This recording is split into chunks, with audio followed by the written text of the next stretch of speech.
everyone, welcome to my YouTube channel Sci-Fi Study Together. Friends I hope so आप सभी ठीक होंगे। आज हम इस ट्यूटोरियल में बात करेंगे पोर्टफोलियो असेसमेंट के बारे में। अगर हम इस टॉपिक की बात करें तो सीटेट से लगभग हर साल यहाँ से क्वेश्चन पूछा जाता है। सो ये टॉपिक जो है बहुत ज़्यादा इम्पोर्टेंट है। तो चलिए अब हम स्टार्ट करते हैं। Portfolio assessment. Portfolio contains samples of the learner's work and shows growth over time. अगर हम सिंपल भाषा में देखें, सिंपल लैंग्वेज में अगर हम पोर्टफोलियो की बात करें तो ये एक ऐसी फाइल या फिर एक ऐसा बैग हो सकता है जिसमें किसी भी व्यक्ति या किसी भी बालक के जो भी अचीवमेंट्स हैं, जो भी उसकी को कुरिकुलम एक्टिविटीज़ हैं, उसकी जो पर्सनल डिटेल्स हैं, यानी जो भी उसकी उपलब्धियां हैं उससे संबंधित जितनी भी इंफॉर्मेशन होती है वो उसमें जो है लिखी जाती हैं, उसमें एक कलेक्ट करके रखी जाती हैं उस फाइल में या फिर उस बैग में, जिसे हम पोर्टफोलियो कहते हैं। ओके, पोर्टफोलियो की अगर हम बात करें तो ये क्वालिटी काउंट होता है, ना कि क्वांटिटी। ऐसा नहीं है कि आप सिर्फ एकेडमिक जो एरिया है वहीं पर आप अपनी अचीवमेंट्स लिख रहे हो कर रहे हो, नहीं, बल्कि जितनी भी अदर अदर जो आपकी अचीवमेंट्स है, चाहे वो गेम्स के रिगार्डिंग हो, वो आपकी एकेडमिक अचीवमेंट्स होती हैं, वो आपकी किसी भी प्रोजेक्ट को लेके जो अचीवमेंट्स हो सकती हैं, तो वो सब कुछ जो है पोर्टफोलियो में जो है रिटर्न की जाती हैं, लिखी जाती हैं। ये जो असेसमेंट है ये हमें फॉर्मेटिव और सबमिटिव दोनों अपॉर्चुनिटीज़ देती हैं। फॉर्मेटिव का मतलब होता है रूपांतक, यानी जब आप ड्यूरिंग लेक्चर आप कोई असेसमेंट कर रहे होते हो, यानी आप बच्चों को कोई पोएम पढ़ा रहे हो, बीच में आपने बच्चों का जो है इंटरेस्ट जानने के लिए उनसे पोएम के रिगार्डिंग क्वेश्चंस पूछ लिए, तो यानी ये जो असेसमेंट होती है ये ड्यूरिंग लेक्चर होती है, जिसे हम फॉर्मेटिव असेसमेंट कहते हैं। सेकंड होती है सबमिटिव असेसमेंट। सबमिटिव का मतलब है कि जब आपने उस पोएम को कम्प्लीटली ख़त्म कर दिया, यानी बच्चों को जो है उस पोएम को कम्प्लीटली समझा दिया है, उसके बाद आप बच्चों को जो है क्वेश्चंस पूछते हो, उसे हम सबमिटिव अपॉर्चुनिटी कहते हैं। जो पोर्टफोलियो है वो हमें दोनों देता है, formative as well as summative opportunities. अब हम देखते हैं कि पोर्टफोलियो में होता क्या क्या है।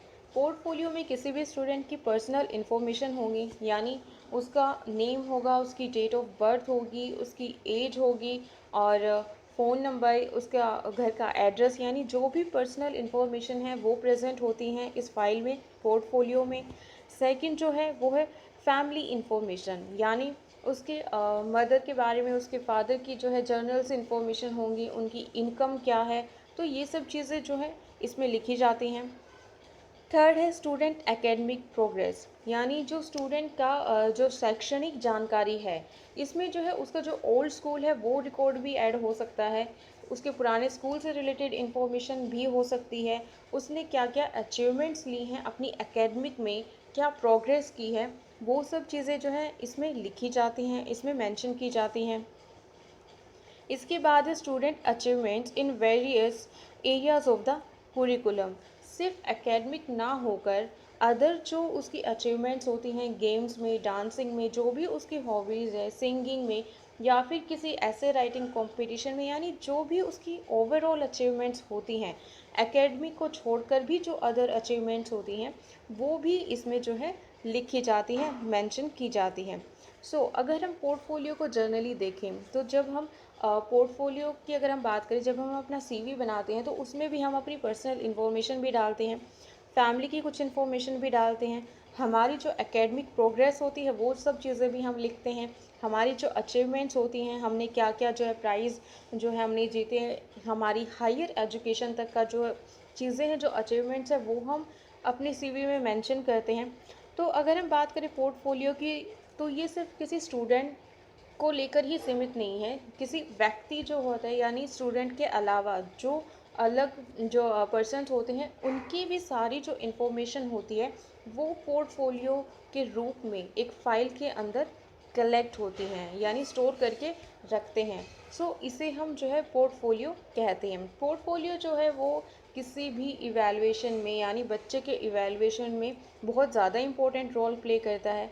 यानी मूल्यांकन में बहुत मदद मिलती है इससे हमें। यह मुख्य एवं प्राथमिक साधन है जिसे जो है किसी भी बच्चे का जो इवैल्यूएशन है हम बहुत ईज़िली कर सकते हैं। और सेकेंडली इसको जो है हम एक जगह ही नहीं रख सकते, इसको हम ट्रांसफ़र भी कर सकते हैं। So this is all about portfolio. I hope so आपको ये समझ में आया होगा। अगर आपको ये वीडियो पसंद आई है तो इसे लाइक कीजिए, सब्सक्राइब कीजिए और इस वीडियो को शेयर कीजिए। Thank you everyone.